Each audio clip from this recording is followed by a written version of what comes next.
মালদায় নাবালিকাকে ধর্ষণ এই অভিযোগ এবং এই অভিযোগ তুলতে চাপ এফআইআর তুলতে সালিশি সভা স্থানীয় তৃণমূল নেতা এবং মাতব্বরদের এফআইআর তুলতে 2.5 লক্ষ টাকা প্রলোভনের অভিযোগ। ঘটনায় চাঞ্চল্য মালদার মানিকচকে। এ বিষয়ে আরো ডিটেলে জানবো। আমি সরাসরি চলে যাচ্ছি আমার সহকর্মী রুমেলা। অবশ্যই এই খবরের দিকে আমাদের নজর থাকবে। আমাদের প্রতিনিধি শুভতোষ ভট্টাচার্য এই মুহূর্তে রয়েছেন সঙ্গে। শুভতোষ।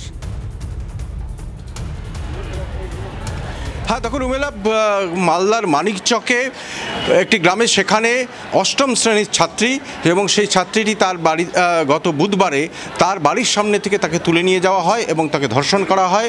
অভিযোগ সেই গ্রামেরই এক যুবকের বিরুদ্ধে।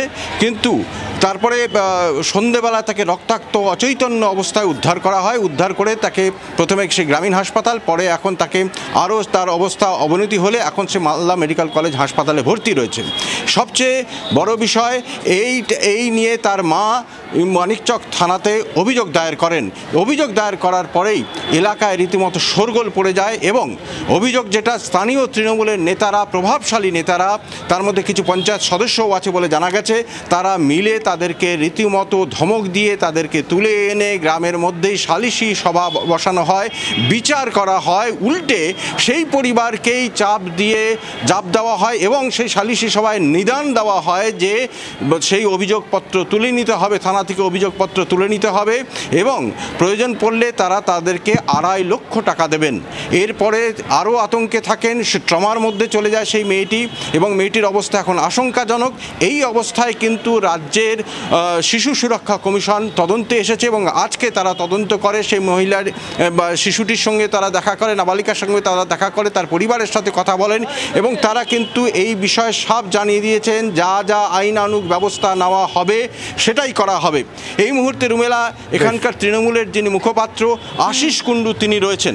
কি অবস্থা, মানে এই যারা তৃণমূলের তারা ওখানকার স্থানীয় প্রভাবশালী নেতারা তাদেরকে বারবার ধমক দিচ্ছে এবং এখনও পর্যন্ত ধমক দিচ্ছে যে হুমকি দেওয়া হচ্ছে যাতে যে কোনো উপায় তাদের সেখান থেকে সেই অভিযোগপত্রটা তুলে নেওয়ার জন্য।